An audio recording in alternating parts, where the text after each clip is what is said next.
¿Qué tal? Hoy nos vamos a meter de lleno en un tema que es de verdad fascinante y bastante complejo, el trastorno de personalidad antisocial. A ver, pensemos un poquito en esa pregunta.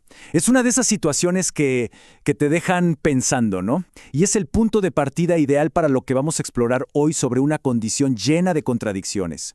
Ojo, antes de seguir, una aclaración súper importante. Todo lo que vamos a ver aquí es con fines educativos, para aprender. Esto no es una herramienta para diagnosticar a nadie, ¿de acuerdo? Si algo de lo que se menciona por acá suena familiar o preocupante, lo mejor siempre es hablar con un profesional de la salud mental.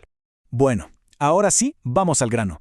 El trastorno de personalidad antisocial, o TPA, no es simplemente ser antisocial como cuando no se tienen ganas de ir a una fiesta. No. Es algo mucho más profundo. Hablamos de un patrón de comportamiento constante que se define por una falta de interés total en las reglas sociales y, sobre todo, en el bienestar de los demás. Para poder entender el TPA, lo primero es mirar la capa de afuera, esa máscara que se le presenta al mundo. Y es justo ahí donde encontramos la primera señal clave, un encanto superficial que la verdad puede ser muy convincente. Y lo interesante es ver cómo funcionan todas estas características en conjunto. Una persona con TPA puede ser el centro de atención, el alma de la fiesta, alguien que se acuerda de detalles para hacer que los demás se sientan especiales. Pero, y aquí está el truco, este carisma no es real. Es una herramienta. Se usa para manipular, para ganarse la confianza y al final para aprovecharse de otros, ya sea por un beneficio propio o a veces simplemente por diversión. Es como una fachada, muy bien construida para esconder lo que realmente hay detrás. Bueno, ahora quitemos esa máscara un momento y veamos qué se esconde. Aquí es donde nos topamos con una de las características más profundas y definitorias de este trastorno. Esto que vemos aquí es una diferencia clave importantísima. Las personas con TPA suelen tener una empatía cognitiva excelente. O sea, pueden leer a la gente, entienden perfecto qué los motiva, sus miedos, sus deseos. Y claro, eso los hace manipuladores supereficaces. El problema está en la empatía afectiva. No sienten el dolor, la tristeza o la alegría de los demás. Pueden entender que hicieron daño, sí, pero no lo sienten a nivel emocional. Y eso nos lleva derechito al siguiente punto. Esta frase, de verdad le den el clavo, resume el corazón del problema. Esa falta de remordimiento o de culpa es una pieza central. Si llegan a pedir disculpas, por lo general es solo otra táctica para evitar las consecuencias, no porque de verdad sientan arrepentimiento. Ahora veamos cómo todo esto que pasa por dentro se manifiesta en acciones, en lo que hacen. La falta de empatía y remordimiento, sumada a una búsqueda constante de estímulos, crea un patrón de imprudencia y de tomar muchos riesgos. Al final, todo esto se traduce en una vida que a menudo está marcada por el caos. Hablamos de deudas que se van acumulando por apuestas, relaciones que se rompen de la nada, trabajos que se pierden por una pelea. Esa impulsividad los lleva a tomar decisiones sin pensar para nada en las consecuencias a largo plazo. Y eso, pues, casi siempre termina en problemas legales y una inestabilidad tremenda en todas sus áreas de su vida. Una de las grandes preguntas es, bueno, ¿y esto de dónde sale?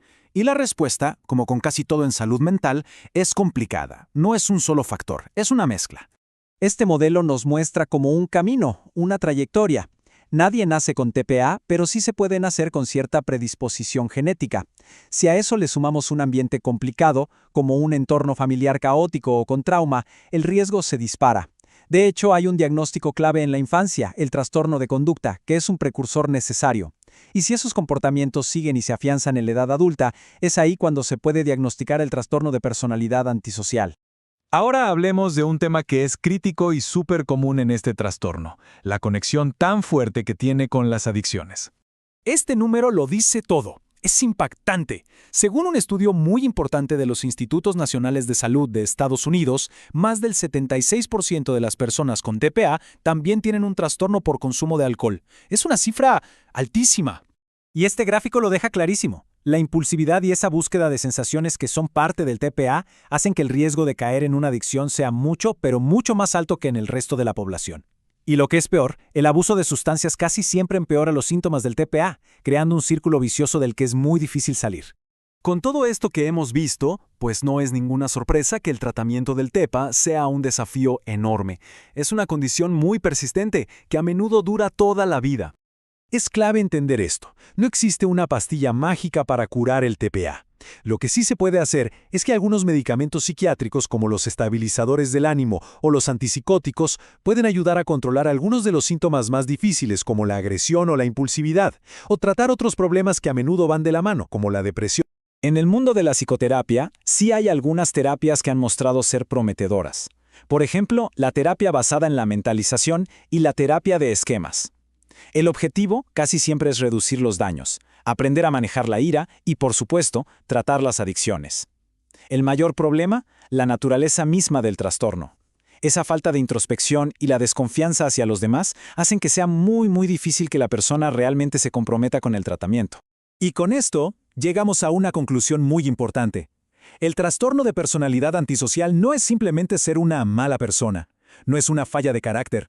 Es una condición de salud mental súper compleja, con raíces en la genética, en cómo funciona el cerebro y en las experiencias que se vivieron en la infancia.